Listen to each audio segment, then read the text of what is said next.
In social psychology, reciprocity is a social rule that says we should repay, in kind, what another person has provided us. That is, people give back the kind of treatment they have received from you.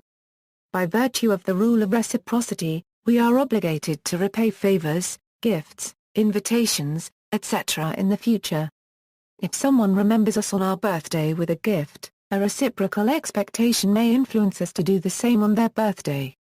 This sense of future obligation associated with reciprocity makes it possible to build continuing relationships and exchanges. Reciprocal actions of this nature are important to social psychology as they can help explain the maintenance of social norms. A person who violates the reciprocity norm by accepting without attempting to return the good acts of others is disliked by the social group. Individuals who benefit from the group's resources without contributing any skills, helping, or resources of their own are called free riders. Both individuals and social groups often punish free riders, even when this punishment results in considerable costs to the group. So, it is unsurprising that individuals will go to great lengths to avoid being seen as a moocher, freeloader, or ingrate.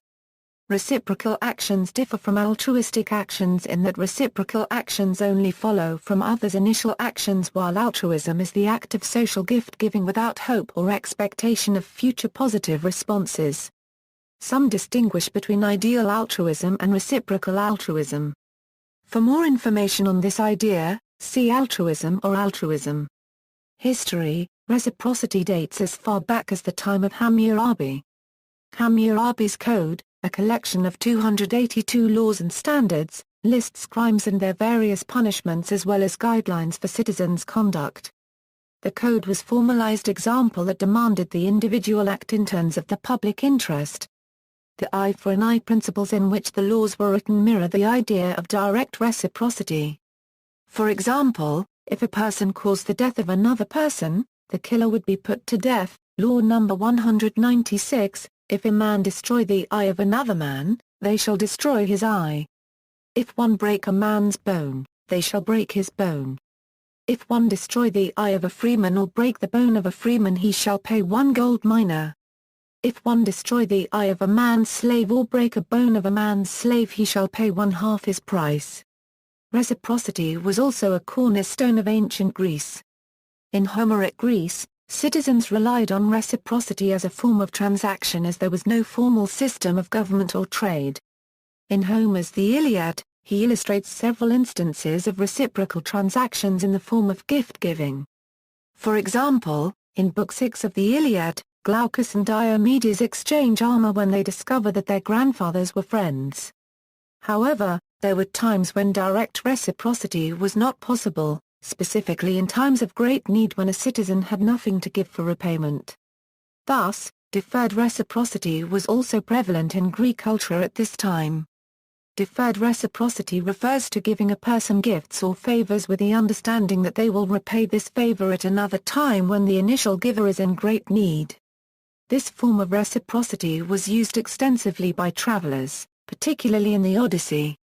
Odysseus often had to rely on the kindness of human strangers and other mythological creatures to secure resources along his journey. In the classical Greek polis, large-scale projects such as construction of temples, building of warships and financing of choruses were carried out as gifts to individual donors. In Rome, wealthy elite were linked with their dependents in a cycle of reciprocal gift-giving. As these examples suggest, reciprocity enjoyed a cultural prestige among ancient aristocracies for whom it was advantageous. An adaptive mechanism, Richard Leakey and Kurt Lewin attribute the very nature of humans to reciprocity. They claim humans survived because our ancestors learned to share goods and services in an honored network of obligation. Thus, the idea that humans are indebted to repay gifts and favors is a unique aspect of human culture. Cultural anthropologists support this idea in what they call the web of indebtedness, where reciprocity is viewed as an adaptive mechanism to enhance survival. Within this approach, reciprocity creates an interdependent environment where labor is divided so that humans may be more efficient. For example, if one member of the group cares for the children while another member hunts for food for the group, each member has provided a service and received one in return. Each member can devote more time and attention to his or her allotted task and the whole group benefits. This meant that individuals could give away resources without actually giving them away. Through the rule of reciprocity, sophisticated systems of aid and trade were possible, bringing immense benefits to the societies that utilized them.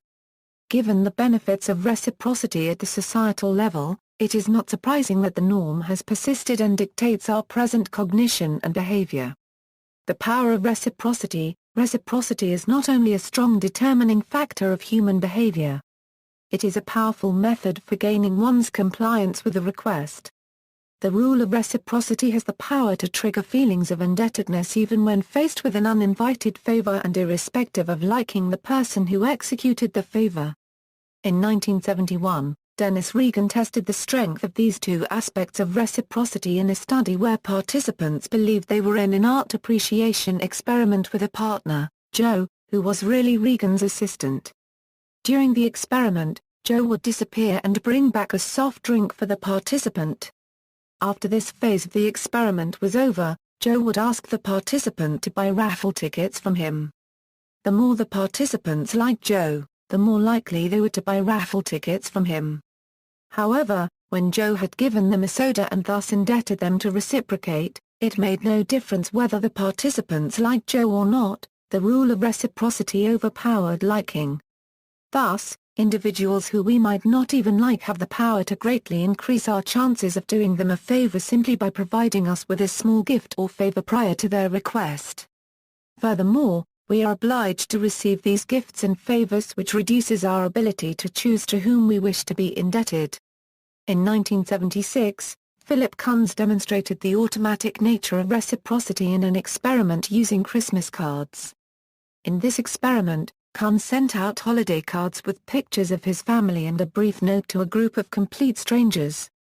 While he expected some reaction, holiday cards came pouring back to him from people he had never met nor heard of him and who expressed no desire to get to know him any better. The majority of these individuals who responded never inquired into Kunz's identity, they were merely responding to his initial gesture with a reciprocal action. Politics is another area where the power of reciprocity is evident. While politicians often claim autonomy from the feelings of obligation associated with gifts and favors that influence everyone else, they are also susceptible. In the 2002 election, U.S. Congress representatives who received the most money from special interest groups were over 7 times more likely to vote in favor of the group that had contributed the most money to their campaigns. Positive and negative reciprocity. Positive reciprocity occurs when an action committed by one individual that has a positive effect on someone else is returned with an action that has an approximately equal positive effect. For example, if someone takes care of another person's dog, the person who received this favor should then return this action with another favor, such as with a small gift. However, the reciprocated action should be approximately equal to the first action in terms of positive value, otherwise this can result in an uncomfortable social situation. If someone takes care of another person's dog and that person returns the favor by buying that individual a car, the reciprocated gift is inappropriate because it does not equal the initial gesture.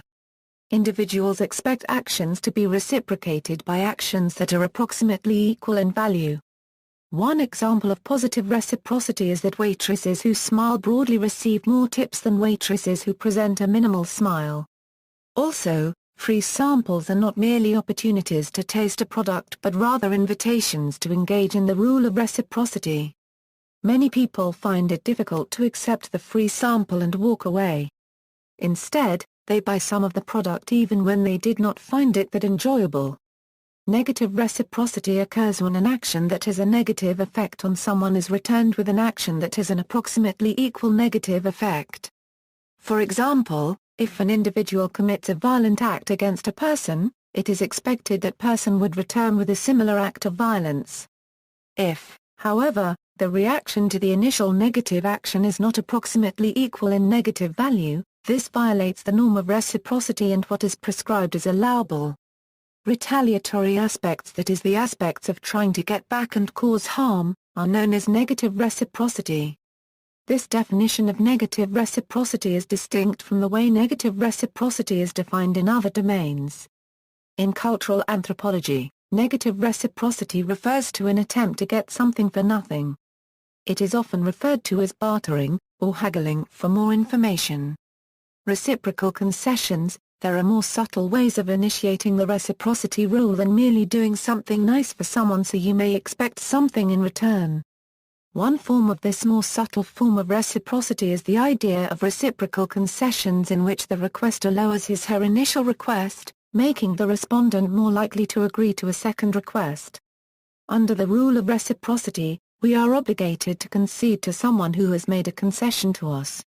That is, if an individual starts off by requesting something large and you refuse, you feel obligated to consent to their smaller request even though you might not be interested in either of the things they are offering. Robert Cialdini illustrates an example of this phenomenon by telling a story of a boy who asks him to buy $5 circus tickets and, when Cialdini refuses, asks him to buy some $1 chocolate bars. Cialdini feels obligated to return the favor and consents to buying some of the chocolate bars. The rule of reciprocity operates in reciprocal concessions in two ways. First, an individual is pressured to reciprocate one concession for another by nature of the rule itself. Second, because the individual who initially concedes can expect to have the other person concede in return, this person is free to make the concession in the first place. If there were no social pressure to return the concession, an individual runs the risk of giving up something and getting nothing in return. Mutual concession is a procedure that can promote compromise in a group so that individuals can refocus their efforts toward achieving a common goal. Reciprocal concessions promote compromise in a group so that the initial and incompatible desires of individuals can be set aside for the benefit of social cooperation. The door-in-the-face technique. The door-in-the-face technique, otherwise known as the rejection-then-retreat technique, involves making an outrageous request that someone will almost certainly turn down, and then make the smaller request that was the favor of interest all along. If done skillfully, the second request is seen as a concession so compliance with the second request is obtained. However, one must proceed with caution when using this technique. If the first request is so big that it is seen as unreasonable, the door-in-the-face technique proves useless as the concession made after is not perceived as genuine. The door-in-the-face technique is not to be confused with the foot-in-the-door technique, where individuals getting a person to agree with a large request by first getting them to agree to a moderate request. See also, reciprocity, norm of reciprocity, influence, science and practice, altruism, cooperation. References